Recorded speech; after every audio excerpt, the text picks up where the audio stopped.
Thanks for joining us here at noon on your Thursday. I'm Brooke Hash. It is our top story today, a deadly house fire in the Parkland neighborhood.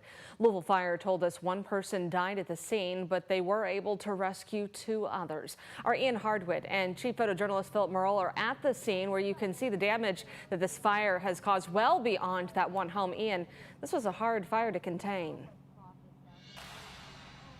That's right, Brooke. It started over at this original house that's right behind me. If you want to take a closer look, it's the one with this yellow notice, and you can actually see clear through the front door out the back of the home. That's how much the inside of it was burnt out. If we pull out just a little bit, you can see that second house where it was scorched on the side.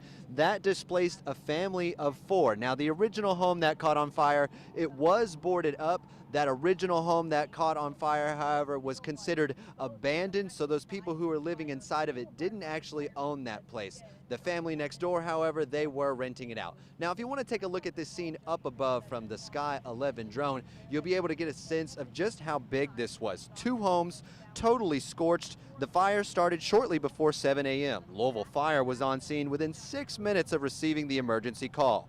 Now, that original house that caught on fire, we said it was boarded up and it was considered abandoned. A codes and regulations inspection from this March said a window into the basement was repeatedly ripped off, the boards in front of it. Captain Donovan Sims says it took 35 firefighters to put out the blaze here. Codes and Reg does a really good job of, identifying those vacant structures and boarding those up. But if you see one that is not, make that call so they can get done and hopefully protect that property and yours. Now, we showed it to you before, that yellow notice that sits on the original property that caught on fire. That yellow notice is recommending the property for demolition. Now, we've been out here on scene for the past few hours. The last hour, firefighters have still been putting out hot spots inside of the home. Occasionally, some smoke coming out of it as they had to spray some extra water down in from the roof. Live in Louisville's Parkland neighborhood, I'm Ian Hardwitt for WHAS11 on your side. Ian, thank you so much for that. Of course, you'll be seeing him throughout the evening with updates. Meanwhile, a person died a day after firefighters rescued them from a Tuesday morning house fire in Newburgh. Neighbors told us they didn't know the people who lived in that home, but had watched the scene unfold as firefighters pulled someone out. Fern Creek's fire chief told us firefighters did not know anyone was inside until they got in to do a search. We learned Wednesday that person died at the hospital. It has neighbors rethinking their own safety plans. Me and the lady down here were talking, and she was like, "Oh, I'm about to start doing a fire drill with my kid." If I learned anything about this, is check your fire alarms. Fern Creek Fire said both the fire and cause of the victim's death are being investigated. LMPD says it's made an arrest in connection to the murder of a 14-year-old from the summer. The teen was shot and killed on June 14th in the Bulger Court neighborhood. 18-year-old Elijah Gray is charged with murder and tampering with physical evidence. We'll keep you updated when we get more information on this case. Authorities have identified 14 of the 16 people killed in that military munitions plant explosion outside of Nashville Friday. Officials say they're using rapid DNA analysis, a portable system that can develop a DNA profile from family samples in less than 2 hours. The blast leveled the facility, killing everyone inside. The cause of that blast is under investigation and may not be known for months. A Metro police officer involved in a deadly crash no longer working for the department. LMPD announced yesterday Alyssa Beagle resigned before she was expected to be suspended. Back in April, she was speeding on Fern Valley Road without lights or a siren on while heading to an emergency call. The video from her cruiser showed her weaving in and out of traffic before hitting the car of 61-year-old Charles Briscoe, who died at the scene. Police Chief Paul Humphrey originally determined a 30-day suspension was appropriate before Beagle resigned.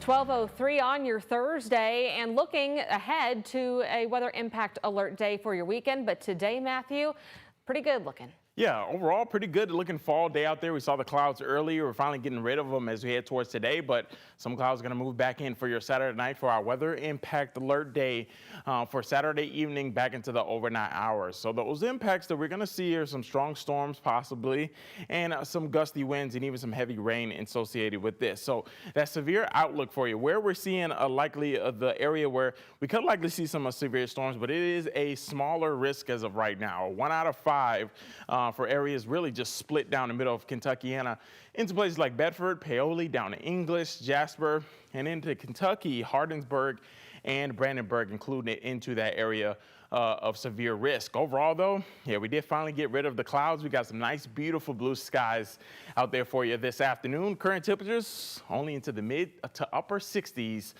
right now. We'll see temperatures stop off just into the lower 70s for today, but overall, just another great fall day out there with some nice sunny conditions. As we look at those weather headlines, nice and pleasant for today, but as we go towards the weekend, some showers and storms will start to roll through for our weather impact alert day, can also impact your Saturday night plans. But keep in mind, next week, we got a nice cool down on the way that'll really make it feel like fall outside. Those high temperatures for today into the lower 70s. So we'll see those temperatures rise just a little bit. But if you're ready for some Friday night football, well, we got some nice football weather for you as we head towards tomorrow. Temperatures into the 60s, or if you're staying at home to watch Louisville versus Miami, we'll still have those temperatures just into the 60s for Friday. Overall, that weekend forecast into the lower 80s for your Saturday, but a big cool down on the way for you as we head towards your Sunday. I'll be timing out that storm chance and what you can expect for the weekend ahead coming up in just a few minutes. We'll send it back over to you, Brooke.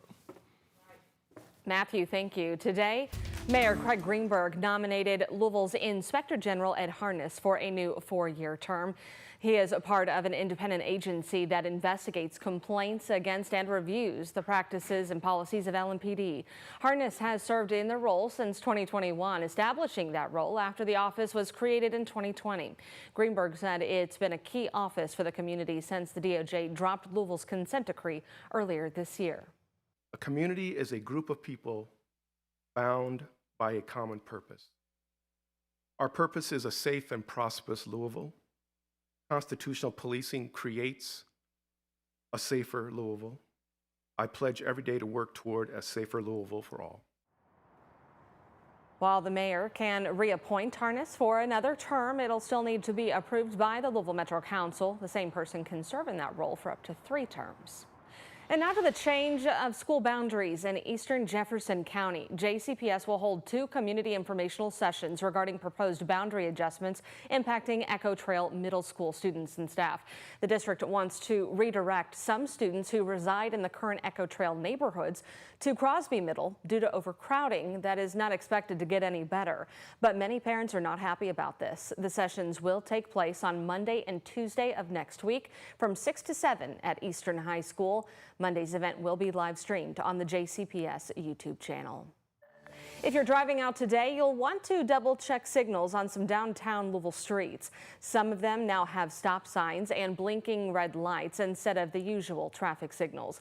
It's a test to see what will work best once those streets transition from 1-way to 2-way. And you'll see stop signs at the intersections of 7th and Chestnut as well as 8th and Muhammad Ali. The Metro Department of Transportation said the changes could only be temporary. Right now, they're part of a 90-day evaluation while the Department of Transportation studies the traffic patterns. We spoke to some drivers, though, with mixed feelings about the change. Sometimes whenever I was waiting for a light to turn green, it would take longer. Like I would just, I don't know. Nobody's going through the intersection. I'm just sitting here waiting for it to turn green. I would rather have a stoplight because if you're going at a moderate amount of speed, you don't have to stop, and all the lights are in sequence and you can just keep going on your way without stopping. Metro DOT said if the trial-proof signals keep drivers safer than 4-way stops, it'll get rid of the signs. If not, the signals will be removed instead.